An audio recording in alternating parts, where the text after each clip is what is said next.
और भाई लोग कैसे हो? मेरा नाम है करण। आज हम करने जा रहे हैं चैप्टर नंबर 1 बीएसटी का, जिसका नाम है management, nature and significance.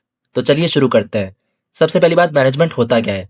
Management एक ऐसी प्रोसेस है जिसमें हम अपना काम दूसरों से करवाते हैं एक गोल को अचीव करने के लिए, वो भी सबसे ज़्यादा इफेक्टिवनेस और एफिशिएंसी के साथ। अब सबसे पहले सवाल आएंगे कि इफेक्टिवनेस और एफिशिएंसी होता क्या है? तो पहली बात है, इफेक्टिवनेस होता है किसी भी काम को करना चाहे कितना भी पैसा लगे लेकिन वो ज़्यादा से ज़्यादा अच्छा होना चाहिए।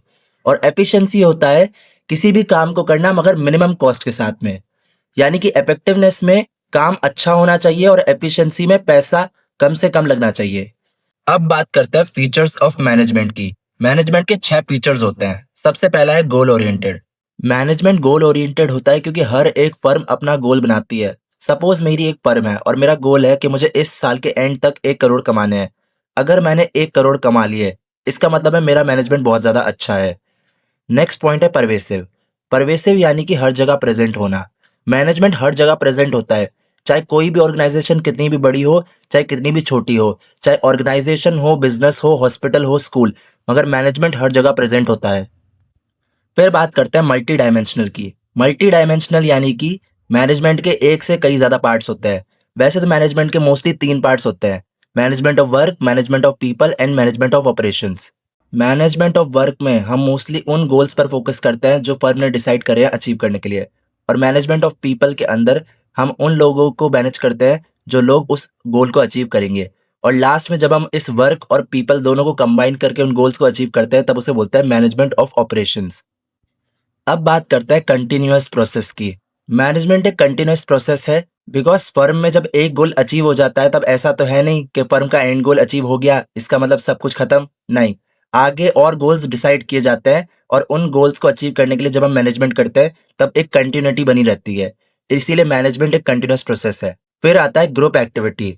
जो मैनेजमेंट के गोल्स होते हैं वो कोई सिंगल पर्सन अचीव नहीं कर सकता है। It is not sufficient for him. इसीलिए मैनेजमेंट एक टीम में किया जाता है। That's why it requires a team work and coordination for a team to achieve that particular goal. फिर आता है डायनेमिक। डायनेमिक यानी कि जो खुद को चेंज कर सके अकॉर्डिंग टू सिचुएशंस। मान लीजिए अगर अभी इकोनॉमी में इन्फ्लेशन आ जाए या फिर फर्म लॉस में चली जाए तो ऐसा तो है नहीं कि मैनेजमेंट बंद हो जाएगा। मैनेजमेंट थोड़ा सा बदल जाएगा। That's why it is called as dynamic. अब बात करते हैं मैनेजमेंट के इंपॉर्टेंस की। सबसे पहला इंपॉर्टेंस होता है अचीविंग ग्रुप गोल्स। मैनेजमेंट का काम ही यही होता है कि सारे के सारे इंडिविजुअल एम्प्लॉयज को एक ही गोल के ऊपर फोकस करे कि उस गोल को अचीव किया जा सके। जैसे कि हमारा गोल था 1 करोड़ रुपए अचीव करना, तो ज़्यादातर एम्प्लॉयज का फोकस होना चाहिए कि ज़्यादा से ज़्यादा प्रॉफिट का आउटकम हो ताकि वो 1 करोड़ रुपए अचीव किए जा सकें। फिर आता है इंक्रीजेस एफिशिएंसी। इसका मतलब होता है कॉस्ट कटिंग यानी पैसे बचाना। मैनेजमेंट के अंदर मैनेजर्स जो होते हैं वो डिफरेंट प्रोसेस के थ्रू कॉस्ट कटिंग करते हैं जिसकी वजह से प्रॉफिट मैक्सिमाइजेशन हो जाता है, इसीलिए उसे बोलते हैं इंक्रीजेस एफिशिएंसी। उसके बाद आता है डायनामिक ऑर्गेनाइजेशन। मैनेजमेंट के बारे में मैं पहले ही बता चुका हूँ कि वो चेंजेस को अडेप्ट कर सकता है। इसीलिए वो ऑर्गेनाइजेशन को एक ऐसी एबिलिटी दे देता है जिसमें बुरा वक्त आने पर ऑर्गेनाइजेशन अपने आप को बुरे वक्त के हिसाब से ढाल सकती है। Society development. मैनेजमेंट सोसाइटी की भी हेल्प करता है क्योंकि मैनेजमेंट की वजह से बेस्ट क्वालिटी प्रोडक्ट्स बनते हैं जो एंड रिजल्ट में सोसाइटी तक ही पहुंचते हैं। अब बात करते हैं ऑब्जेक्टिव्स ऑफ मैनेजमेंट की। मैनेजमेंट के 3 ऑब्जेक्टिव्स होते हैं: ऑर्गेनाइजेशनल, सोशल और पर्सनल। सबसे पहले बात करते हैं ऑर्गेनाइजेशन की। ऑर्गेनाइजेशन को सर्वाइव करने के लिए क्या चाहिए रहता है? प्रॉफिट। ऑर्गेनाइजेशनल ऑब्जेक्टिव्स भी 3 आते हैं, वो है सर्वाइवल, प्रॉफिट और ग्रोथ। सर्वाइवल यानी कि इतना रेवेन्यू कमा लेना कि बस उसकी कॉस्ट सेव हो जाए। फिर आता है सेकंड पॉइंट, प्रॉफिट, यानी कि जब हम कॉस्ट से ज़्यादा रेवेन्यू कमा लेते हैं तो बचा हुआ पार्ट प्रॉफिट कहलाता है। और लास्ट है ग्रोथ। जब उस प्रॉफिट से हम फर्दर इन्वेस्टमेंट करते हैं और कंपनी को लार्ज स्केल में ऑपरेट करते हैं तब उसे बोलते हैं ग्रोथ। फिर बात करते हैं सोशल ऑब्जेक्टिव की। सोशल ऑब्जेक्टिव यानी सोसाइटी का वेलफेयर। और सोसाइटी का बेनिफिट करने के लिए हमें गुड क्वालिटी प्रोडक्ट और एम्प्लॉयमेंट जनरेशन जरूरी होता है जो मैनेजमेंट प्रोवाइड करता है। उसके बाद बात करते हैं पर्सनल ऑब्जेक्टिव्स की। पर्सनल ऑब्जेक्टिव में आते हैं एम्प्लॉयज के पर्सनल ऑब्जेक्टिव। अब एम्प्लॉयज क्या चाहेंगे? एम्प्लॉयज चाहते हैं कि उनकी सैलरी बढ़े, उनको बोनसेस मिले। तो मैनेजमेंट जब ज्यादा प्रोडक्शन करता है और प्रॉफिट बढ़ता है तब एम्प्लॉयज की सैलरी और बोनसेस बढ़ते हैं, इसीलिए वो पर्सनल ऑब्जेक्टिव्स को भी फुलफिल करता है।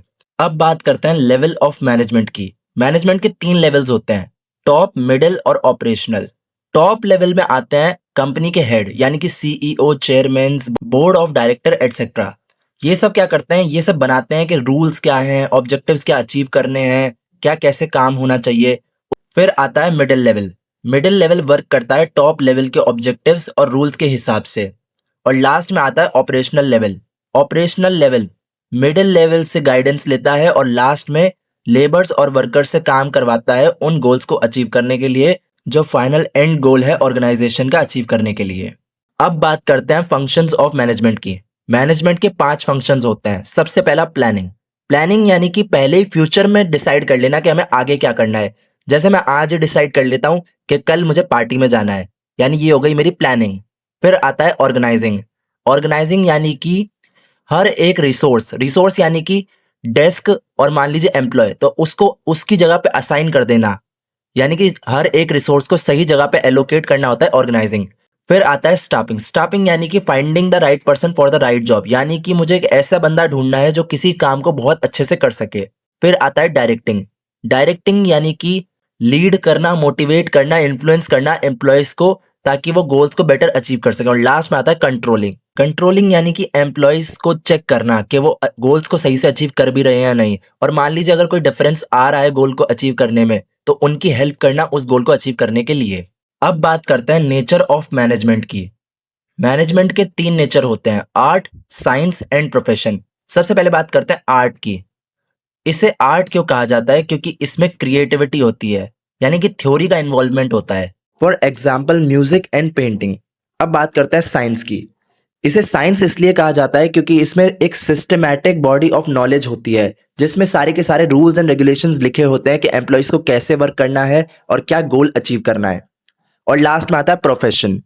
प्रोफेशन इसलिए क्योंकि इसमें एक प्रोफेशनल कोड ऑफ कंडक्ट होता है और सर्विस मोटिव की एक भावना होती है कि एम्प्लॉयज को एक best quality service and good produce करना है।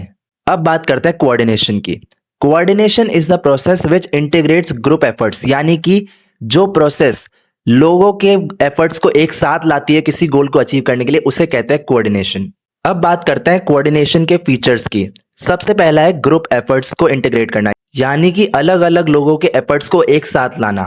It ensures unity of action, यानी कि जो काम किया जा रहा है उसको एक साथ करना। It is a continuous process. Management में मैं पहले भी बता चुका हूं, गोल्स बार बार चेंज होंगे, मैनेजमेंट चलता रहेगा और उन गोल को एक बंदा अचीव नहीं कर सकता है। इसीलिए जैसे मैनेजमेंट कंटिन्यूअस होता है, वैसे ही कोऑर्डिनेशन भी कंटिन्यूअस प्रोसेस है। It is a pervasive function. जी हाँ, कोऑर्डिनेशन भी एक परवेसिव फंक्शन है, बिकॉज ये भी हर एक ऑर्गेनाइजेशन में प्रेजेंट होता है। और लास्ट में रिस्पॉन्सिबिलिटी ऑफ ऑल मैनेजर्स, यानी कि हर एक मैनेजर की रिस्पॉन्सिबिलिटी है कि वो टीम में कोऑर्डिनेशन बनाए रखे जिससे गोल्स अचीव किए जा सके। और बस आपका चैप्टर यही खत्म हो गया। Thank you, have a nice day.